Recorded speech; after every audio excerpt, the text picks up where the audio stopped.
ರಿಪ್ಪನ್ಪೇಟೆ ಪಟ್ಟಣದ ಗವಟೂರು ಸರ್ಕಲ್ನಲ್ಲಿ 2 ಬೈಕ್ಗಳ ನಡುವೆ ಭೀಕರ ಅಪಘಾತ ಸಂಭವಿಸಿದೆ.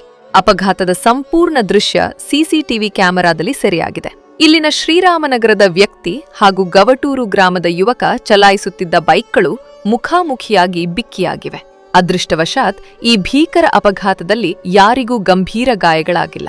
ಈ ಘಟನೆ ಹೆಲ್ಮೆಟ್ ಧರಿಸುವುದು ಎಷ್ಟು ಅಗತ್ಯ ಎಂಬುದನ್ನು ಸ್ಪಷ್ಟವಾಗಿ ಬಿಂಬಿಸುತ್ತಿದೆ. ಹೊಸ ವರ್ಷ ಆಚರಣೆ ಹಿನ್ನೆಲೆಯಲ್ಲಿ ರಸ್ತೆಗಳಲ್ಲಿ ವಾಹನ ಸಂಚಾರ ಹೆಚ್ಚಾಗುತ್ತಿದ್ದು ಅಪಘಾತಗಳ ಸಂಖ್ಯೆಯೂ ಏರಿಕೆಯಾಗುತ್ತಿದೆ. ಈ ಹಿನ್ನೆಲೆಯಲ್ಲಿ ಪೊಲೀಸರು ಸಾರ್ವಜನಿಕರಿಗೆ ರಸ್ತೆ ನಿಯಮಗಳನ್ನು ಕಟ್ಟುನಿಟ್ಟಾಗಿ ಪಾಲಿಸುವಂತೆ, ವೇಗ ನಿಯಂತ್ರಣದಲ್ಲಿರಿಸಿ, ಹೆಲ್ಮೆಟ್ ಕಡ್ಡಾಯವಾಗಿ ಧರಿಸುವಂತೆ ಮನವಿ ಮಾಡಿದ್ದಾರೆ. ಸ್ವಲ್ಪ ಎಚ್ಚರಿಕೆ, ದೊಡ್ಡ ಅನಾಹುತ ತಪ್ಪಿಸಬಹುದು. ಇದು ಪೋಸ್ಟ್ ಮ್ಯಾನ್ ನ್ಯೂಸ್ ಮನವಿ.